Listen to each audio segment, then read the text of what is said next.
नमस्कार साथियों, BDR learning channel में पुनः आपका बहुत बहुत स्वागत है। आशा करते हैं दोस्तों आपकी पढ़ाई ठीक प्रकार से चल रही होगी। आज इस वीडियो को हम एक प्रैक्टिस पेपर के रूप में देख सकते हैं। ये जो प्रश्न पत्र है ये कक्षा 10वीं अंग्रेजी का गत वर्ष का प्रश्न पत्र है, जिसका सॉल्यूशन हम इसलिए देख रहे हैं ताकि जो हमारा पेपर आएगा उसमें हम अच्छे से अच्छे उत्तर लिख सकें। देखिए, प्रश्न पत्र का पैटर्न चेंज नहीं होगा। ठीक इसी प्रकार से आपका प्रश्न पत्र आएगा सोमवार को, जिसमें 16 क्वेश्चन आपके रहेंगे और टोटल पेज आपके रहेंगे 8। साथ ही 3 घंटे का पेपर रहेगा और मैक्सिमम मार्क्स रहेंगे 75।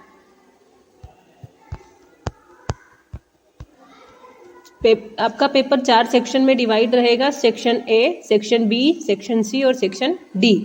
पहला सेक्शन जिसमें आपको पैसेज दिए रहेंगे, अनसिंक पैसेज होंगे ये, जिसको आप पढ़ेंगे ठीक प्रकार से तो इसके जो विकल्प के रूप में प्रश्न दिए गए हैं उनको आपको सॉल्व करना होगा। तो आप पैसेज में कैसे पूरे 5 नंबर ला सकते हैं, उसके लिए आपको पैसेज को 2 से 3 बार अच्छे से पढ़ना होगा। फिर आपको प्रश्न को समझना होगा कि प्रश्न आखिर क्या पूछा जा रहा है। जैसे गत वर्ष के इस पेपर में ये पैसेज दिया गया है और इसका एक प्रश्न क्रमांक 1 पूछा गया है, the ultimate challenge this days is to. तो हमें इन कीवर्ड से पैसेज में ढूंढना पड़ेगा। और जैसे ही हम इस पैसेज को पढ़ेंगे, यहाँ पर लिखा हुआ what is the ultimate challenge this day. The ultimate challenge is to make your mind calm. तो ये रहा यहाँ पर मेक यूर माइंड काम, और हमारे आंसर में भी ये बी में मिल जाएगा। यदि आपको ये प्रश्न पत्र PDF के रूप में चाहिए तो हम आपको डिस्क्रिप्शन में लिंक इसकी प्रोवाइड करा देंगे। आप कमेंट्स में लिख दीजिएगा PDF करके। बहुत ही आसानी से हमने ये इसका आंसर ढूंढ लिया और 1 नंबर हमने गेन कर लिया। इसी की प्रकार से हम दूसरा देखते हैं। दूसरा है मेडिटेशन हेल्प्स स्टूडेंट्स। अब हम पैसेज में ढूंढते हैं कि इसका आंसर क्या आएगा। मेडिटेशन कैसे हेल्प करता है स्टूडेंट से। भले ही आपको पटराटेदार इंग्लिश नहीं आती हो, टूटी फूटी इंग्लिश भी यदि आती हो, तो आप इन कीवर्ड्स से क्वेश्चन में जो आए हैं उन वर्ड्स के माध्यम से पैसेज में इनको ढूंढते हुए आंसर प्राप्त कर सकते हैं। चलिए, यहाँ पे ये रहा सेकंड लाइन में हमें मिलेगा meditation for a student. There can be a more powerful technique to improve long term performance in studies. अब ये हम पैसेज में देखते हैं। ये रहा to improve long term performance in studies. तो इस प्रकार से इसका उत्तर हो गया। बहुत ही आसानी से हमने इसका आंसर ढूंढ लिया। इसी प्रकार से थर्ड देखते हैं, the simplest form of meditation is. अब इन कीवर्ड्स को हम ढूंढते हैं पैसेज में।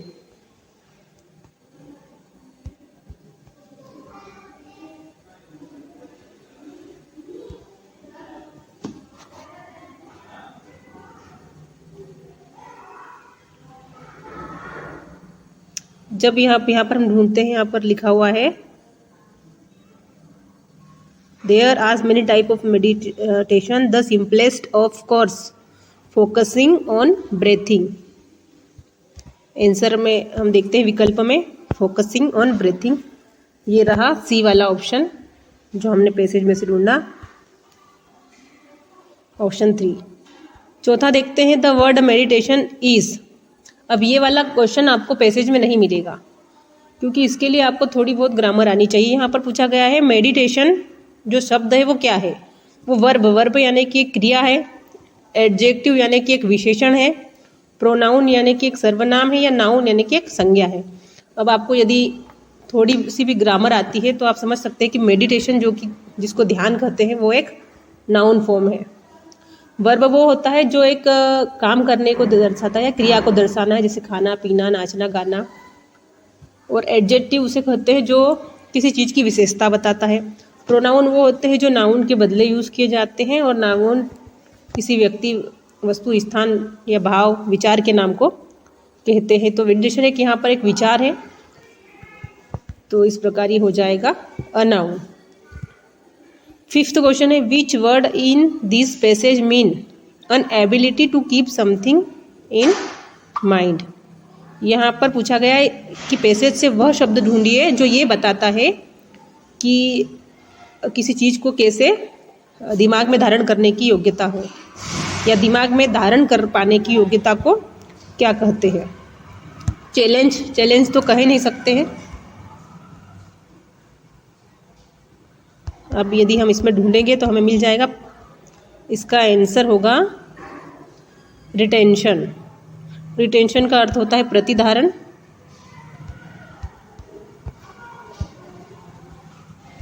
किसी चीज़ को माइंड में याद रखने या सहेज के रखने को रिटेंशन कहते हैं।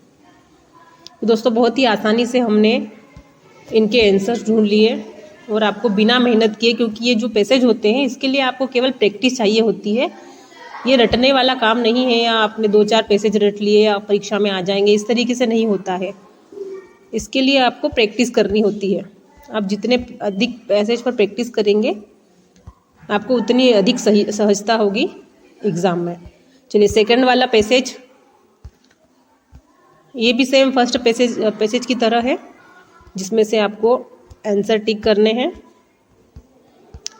अब यहाँ पर पहला क्वेश्चन पूछा है the above passage is mainly about. ये जो पैसेज है वो किस बारे में है, ये पैसेज किस बारे में है। इसका सबसे बढ़िया जो तरीका है, जो शब्द आपको बार बार पैसेज में दिखे वो इसका की वो हो जाएगा, टाइटल हो जाएगा या उसी के बारे में ये पैसेज लिखा होगा। अब यहाँ पर हम पैसेज को अगर पढ़ेंगे, आप इसको 2-4 बार पढ़ेंगे तो आपको पता चलेगा कि ये पैसेज में वुमन बार बार यूज़ हो रहा है। ये देखिए,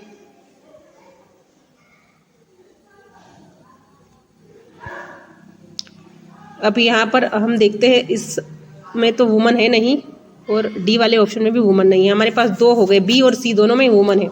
अब हमें देखना है प्रॉब्लम्स ऑफ वुमन या वुमन एजुकेशन के बारे में है। तो अगर हम इसको और ध्यान से पढ़ेंगे तो यहाँ पर हमें एजुकेशन शब्द लगभग ज़्यादा बार मिलेगा। तो ये हमारा हो जाएगा ऑप्शन सी, वुमन एजुकेशन। जो पैसेज है वो वुमन एजुकेशन के बारे में है। यदि आपको बिल्कुल भी अंग्रेजी नहीं आती है तब भी आप इन वर्ड्स को पैसेज में ढूंढ कर आंसर निकाल सकते हैं। सेकंड वाला देखते हैं, according to the old African proverb if you educated a man you. अब इसको ढूंढते हैं हम पैसेज में, तो हमें दूसरी लाइन में मिल रहा है द ओल्ड अफ्रीकन प्रोवर्ब से if you educate a man you educate an individual. ये रहा ऑप्शन में एजुकेट एन इंडिविजुअल। केवल और केवल लाइन में से देख के कॉपी करके इसको टिक करना है। थर्ड है we should use education as a weapon. ढूंढते हैं पैसेज में,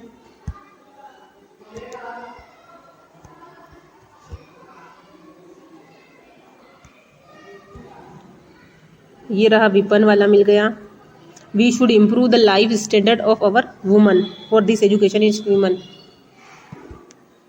वुमन आना चाहिए और ये रहा हमारे सेंटेंस में वुमन आ गया, to improve the life standard of our woman. चौथा है which word is in the passage means demand of money or other things before or during the marriage. ये आपको पैसेज से नहीं मिले, आपको इसको थोड़ा समझना पड़ेगा। ये पूछ रहा है कि पैसेज में कौन सा ऐसा वर्ड है जो बताता है कि शादी से पहले पैसों या कुछ चीज़ों की मांग, जब भी शादी से पहले कुछ चीज़ों या पैसों की मांग की जाती है हम उसे दहेज कहते हैं। दहेज को अंग्रेजी में डोरी कहा जाता है। तो ये आपको पैसेज में भी मिल जाएगा और आप इसको ऐसे भी लिख सकते हैं, भी इसका आंसर हो जाएगा। पांचवा है वुमन एजुकेशन। महिला साक्षरता क्या करती है, helps a nation become fully developed. ये भी करती बिल्कुल। Brings down the ratio of equality, ये भी सही है। जो असमानता है महिला पुरुष की उसको कम करती है। Helps the society in the upliftment of our people, ये भी वुमेन एजुकेशन के द्वारा होता है। ये तीनों सेंटेंस आपको मिल जाएंगे ये पैसेज में ढूंढेंगे तो। ये वाला सेंटेंस आपको यहाँ पे मिलेगा, पहला वाला। दूसरा आप देखेंगे थर्ड वाले पैसेज में मिलेगा।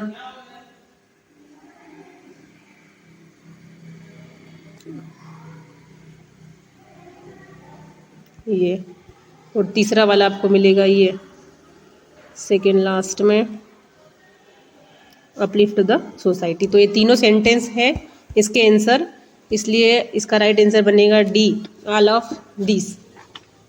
तो दोस्तों इस प्रकार से आप आसानी से इसके आंसर कर सकते हैं बिना किसी एक्स्ट्रा परेशानी के। आप आसानी से इसके आंसर बना सकते हैं। अब सेक्शन बी जो कि राइटिंग सेक्शन है, इसमें आपको तैयारी करनी पड़ेगी। आपको एप्लीकेशंस याद करनी होगी, साथ ही लेटर्स भी आपको लर्न करने होंगे। नोट्स बनाने के लिए भी आपको तैयारी करनी होगी, और साथ ही ऐसे राइटिंग की भी आपको प्रैक्टिस करनी होगी। कोई भी 2-4 टॉपिक पे आपको अच्छे से तैयारी करनी होगी।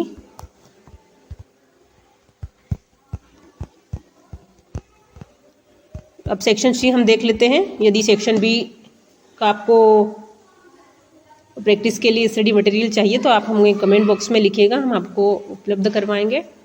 सेक्शन सी जो कि ग्रामर सेक्शन है, इसमें आप बहुत अच्छे नंबर गेन कर सकते हैं। 10 नंबर के इसमें क्वेश्चंस आते हैं आपके, जिसमें ग्रामर में पहला क्वेश्चन आएगा फिल इन द ब्लैंक्स वाला, जिसमें आपको प्रेपोजिशन फिल करने हैं।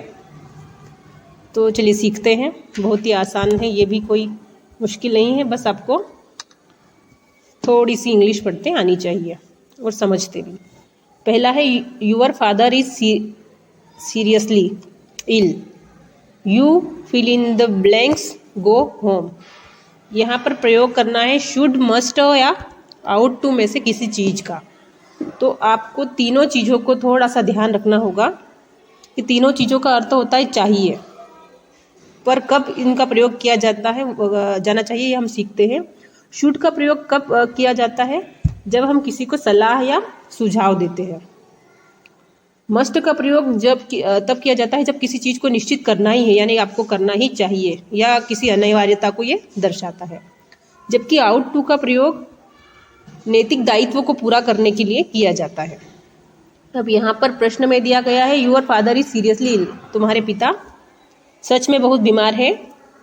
यू गो टू होम, अब यहाँ पर सुझाव तो दे नहीं सकते हैं, यहाँ पर अनिवार्यता है कि तुम्हें जाना ही चाहिए, तो निश्चितता को बता रहा है, इसलिए हम यहाँ पे प्रयोग करेंगे मस्ट का। Your father is seriously ill, you must go home. एक बार फिर से आप देख लीजिएगा, शुड का प्रयोग सुझाव देने के लिए किया जाता है, मस्ट का प्रयोग अनिवार्यता के लिए किया जाता है, और आउट टू का नैतिक दायित्व के लिए, कर्तव्य के लिए किया जाता है। सेकंड है माई father is a teacher, retired, retire या रिटायरिंग।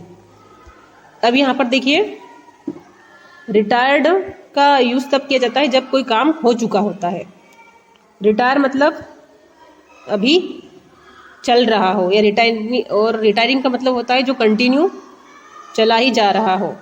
अब यहाँ पर हम देखते हैं कि जो फादर है वो रिटायर्ड हो चुके, यानी कि उनका काम, वो सेवानिवृत्त हो चुके, जो काम था वो कर चुके हैं। तो यहाँ पर प्रयोग होगा रिटायर्ड का, my father is a retired teacher. अगला है how fill in the blanks time is left, many, any या मच। अब यहाँ पर आप थोड़ा देखिएगा कि मैनी का प्रयोग होता है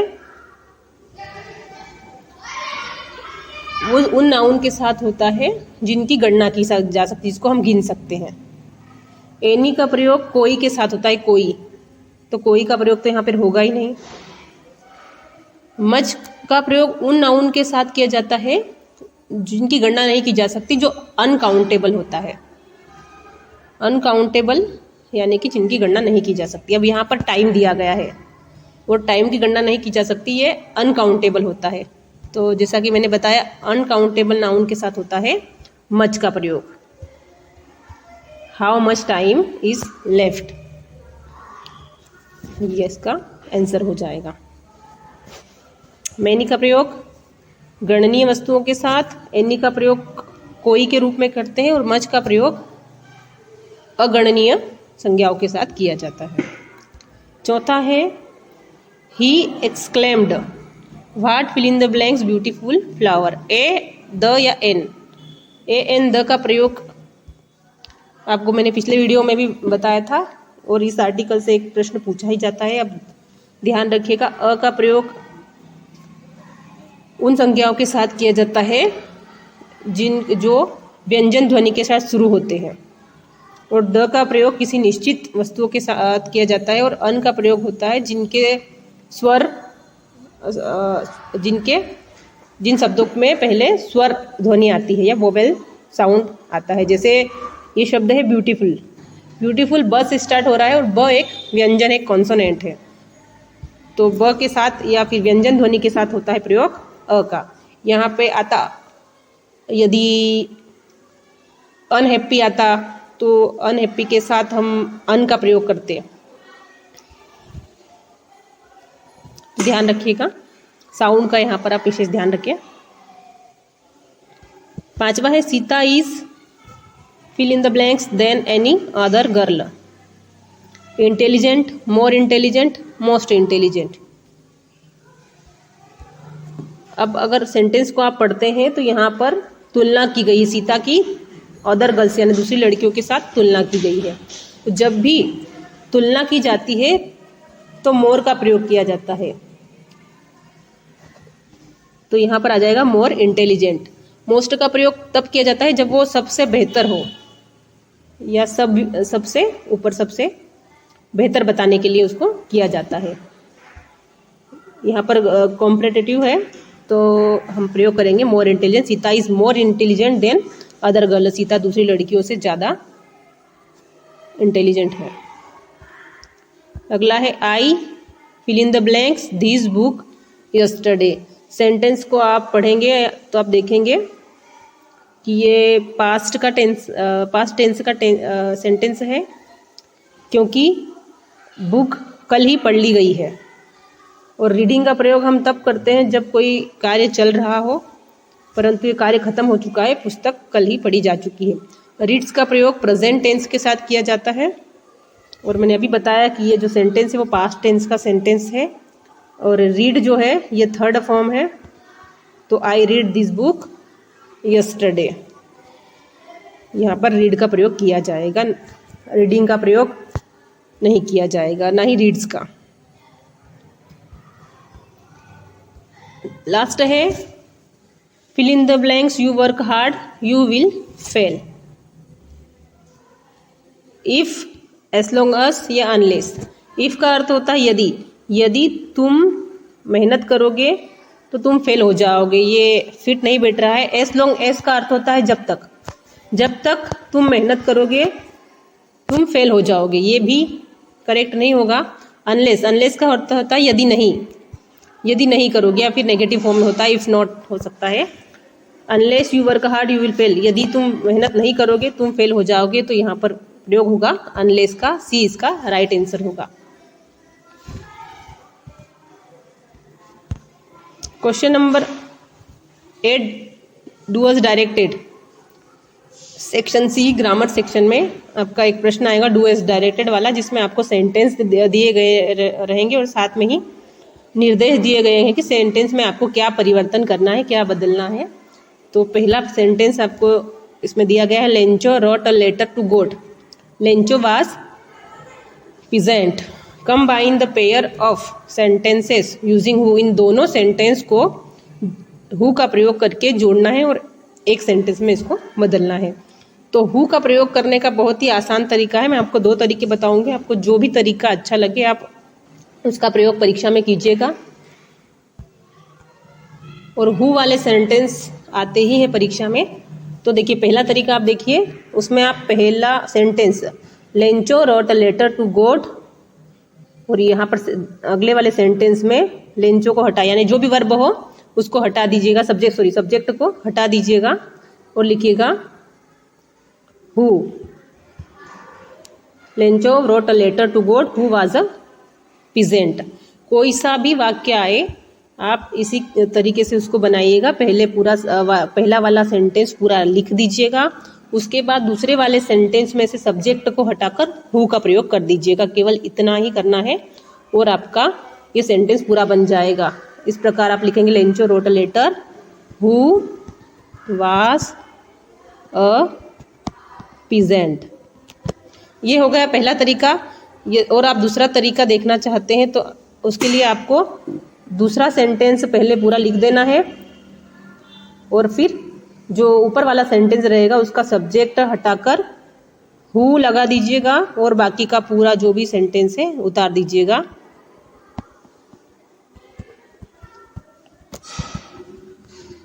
Lencho was a peasant who wrote a letter to God. Who का प्रयोग करना बहुत ही सरल है।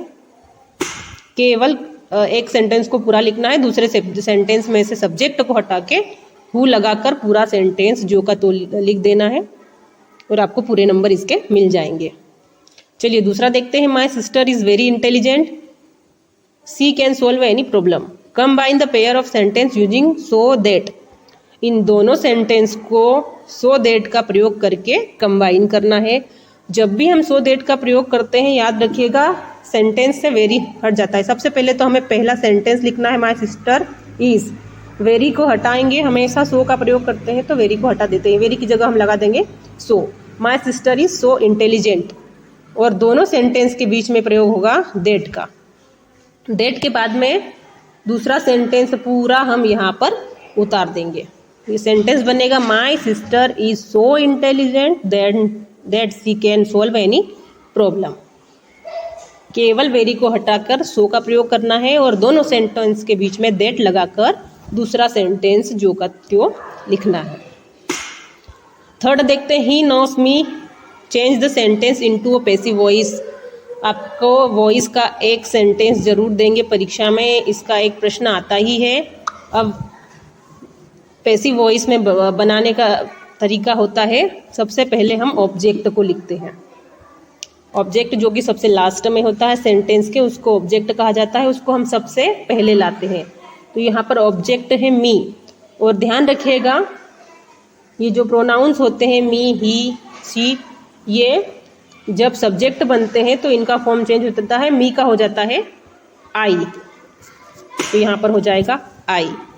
अब पहले आप फॉर्मूला लिख लीजिएगा। पैसिव वॉइस का फॉर्मूले में होता है सबसे पहले हम सब्जेक्ट यानी कि जो ऑब्जेक्ट होता है उसको सब्जेक्ट बनाते हैं, फिर वर्ब हम यूज़ करते हैं अगले वाले टेंस की। तो यहाँ पर ही नोस मी ये सिंपल प्रेजेंट का है, क्योंकि जहाँ पर भी वर्ब में एस या ई एस लगा होता है वो सिंपल प्रेजेंट टेंस का सेंटेंस होता है। यहाँ पर नोस यानी कि एस लगा हुआ है तो ये सिंपल प्रेजेंट का है, तो हम इसमें हेल्पिंग वर्ब यूज़ करेंगे प्रेजेंट कंटिन्यूस की। अब प्रेजेंट कंटिन्यूस की हेल्पिंग वर्ब होती है इज, एम, आर। इज का प्रयोग होता है सिंगुलर नाउन के साथ, सिंगुलर सब्जेक्ट के साथ, और एम का प्रयोग होता है आई के साथ, और आर का प्रयोग होता है प्लूरल सब्जेक्ट के साथ। अब यहाँ पर हमारे सब्जेक्ट है आई और आई के साथ प्रयोग होता है एम का, आई एम। अब बारी आती है वर्ब की, और ध्यान रखिएगा वॉइस जब हम पैसिव वॉइस में कन्वर्ट करते हैं सेंटेंस को तो सदैव जो क्रिया है उसका तीसरा रूप यानी कि थर्ड फॉर्म वर्ब का यूज किया जाता है। तो नो का हो जाएगा नोवन, नो का थर्ड फॉर्म होता है नोन। और फिर हमेशा यूज वर्ब के बाद यूज करते हैं बाई का, सदैव बाई का प्रयोग किया जाता है। और फिर जो करता होता है वो ऑब्जेक्ट बन जाता है। यहाँ पे करता है ही, जब ये ऑब्जेक्ट बनेगा तो हो जाएगा ही। आप इसी तरीके से किसी भी सेंटेंस को एक्टिव से पैसिव में कन्वर्ट कर सकते हैं, केवल आपको कुछ हेल्पिंग वर्ब्स पढ़नी पड़ेगी। तो अब देखते हैं ये ही नोस मी बन गया है I am known by him. Fourth पे एक सेंटेंस दिया गया है जो कि जिसको रीअरेंज करके आपको एक मीनिंगफुल सेंटेंस बनाना है। आप इसको ध्यान से पढ़ेंगे। सबसे पहले तरीका सेंटेंस बनाने का होता है, सबसे पहले हम ढूंढेंगे सब्जेक्ट। सब्जेक्ट के बाद हम हेल्पिंग वर्ब ढूंढेंगे। हेल्पिंग वर्ब के बाद वर्ब आती है और उसके बाद आता है ऑब्जेक्ट, जो भी वाक्यांश बचा हुआ रहता है वो। सब्जेक्ट हम इसमें ढूंढेंगे तो नॉइज सब्जेक्ट हो नहीं सकता। The classroom making a girls in where some, तो यदि the classroom making a girls, तो ये इस प्रकार से होगा नहीं, यहाँ पर होगा हमारा सब्जेक्ट गर्ल्स होगा, सम गर्ल्स, सम गर्ल्स ये हमारा हो जाएगा सब्जेक्ट। हेल्पिंग वर्ब यहाँ पर वर दी रखी है तो वर, फिर वर्ब ढूंढेंगे, वर्ब है मेकिंग, मेकिंग वर्ब है तो ये हम लिख दी मेकिंग। अब बचा हुआ है ऑब्जेक्ट, जितना भी बचा हुआ पार्ट्स है वो हम ऑब्जेक्ट के रूप में यूज़ कर लेंगे। Making a noise in the classroom.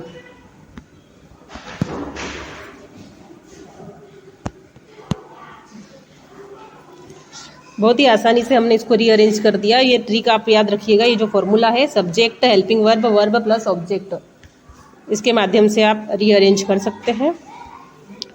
पांचवा है we are living in this city since 2005। Correct the sentence and rewrite. इस सेंटेंस को करेक्ट करके फिर से लिखना है। तो सेंटेंस हम देख रहे हैं, ये जो सेंटेंस है वो प्रेजेंट परफेक्ट कंटिन्यूस का सेंटेंस है, क्योंकि यहाँ पर समय का उल्लेख किया गया है और समय का उल्लेख सदैव परफेक्ट कंटिन्यूस टेंस के साथ किया जाता है। तो यहाँ पर ये जो हेल्पिंग वर्ब है इसको हमें चेंज करना होगा।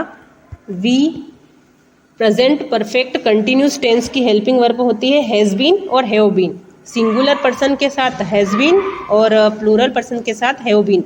अब ये हेल्पिंग वर्ब आपको टेंस के माध्यम से ठीक प्रकार से लर्न करनी होगी, समझनी होगी। जब तक आप टेंस नहीं समझेंगे आप इन ग्रामर के जो क्वेश्चन हैं उनको हल नहीं कर पाएंगे। तो टेंस आप अवश्य रूप से पढ़ लें। वी हैव बीन, केवल और केवल आप में आर को हटाकर हैव बीन का प्रयोग करना है। उसके बाद पूरा सेंटेंस आप एज इट इज़ लिख देंगे। We have been living in this city since 2005। हमेशा आप ध्यान रखिएगा, जब भी वाक्य में समय का प्रयोग किया जाए तो ये परफेक्ट कंटिन्यूस टेंस का ही सेंटेंस होगा। चलिए अगला क्वेश्चन है I do exercise regularly make an interrogative sentence. Interrogative का अर्थ होता है प्रश्नवाचक बनाना है आपको। सेंटेंस को आपको कुछ नहीं करना है। जब भी हम सेंटेंस को इंट्रोगेटिव बनाते हैं तो जो हेल्पिंग वर्ब होती है वो सेंटेंस के प्रारंभ में आ जाएगी। सबसे आगे हेल्पिंग वर्ब का प्रयोग होता है तो सेंटेंस इंट्रोगेटिव हो जाता है। तो डू का प्रयोग हम यहाँ पे कर देंगे, डू को आगे कर देंगे और आई को पीछे। डू आई एक्सरसाइज रेगुलरली, और साथ ही इंट्रोगेटिव के साथ हमेशा क्वेश्चन मार्क का प्रयोग करें और ये आपका आंसर हो जाएगा। फिर लास्ट है to find error in others is easy, rewrite the sentence using with it. इस वाक्य में आपको इट का प्रयोग करना है और सेंटेंस को बनाना है। अब यदि हम इट का प्रयोग प्रारंभ करते हैं, it to find error in others is easy, तो ये गलत हो जाएगा। इट का प्रयोग हम कर्ता के रूप में करते हैं, सब्जेक्ट के रूप में इट। इसके बाद में हम वाक्य में ढूंढेंगे वर्ब, वर्ब हमें मिल रही है यहाँ पर, तो ये हो जाएगा it is easy to find error. ये बाकी का जो लास्ट में हम लिख देंगे, जो वाक्यांश बचा है उसको। अब देखेंगे, सबसे पहले हम इट का प्रयोग करते हैं, फिर is easy, it is easy, helping verb और वर्ब ईजी, और जो वाक्यांश है वो बाद में हम लिख देंगे to find error in others. इस प्रकार आप बहुत ही आसानी से ये वाले प्रश्न भी कर सकते हैं। सेक्शन डी जो कि पूरा आपके टेक्स्ट बुक से लिया गया है, इस सेक्शन में आपके जितने भी प्रश्न आएंगे वो आपके टेक्स्ट बुक से पूछे जाएंगे, जिसके लिए आपको पाठ पढ़ना, पाठ समझना आवश्यक होगा और अपने पाठ जरूर पढ़े होंगे। अपने पाठ यदि अच्छे से पढ़े होंगे तो आप इन प्रश्नों को आसानी से बना सकते हैं।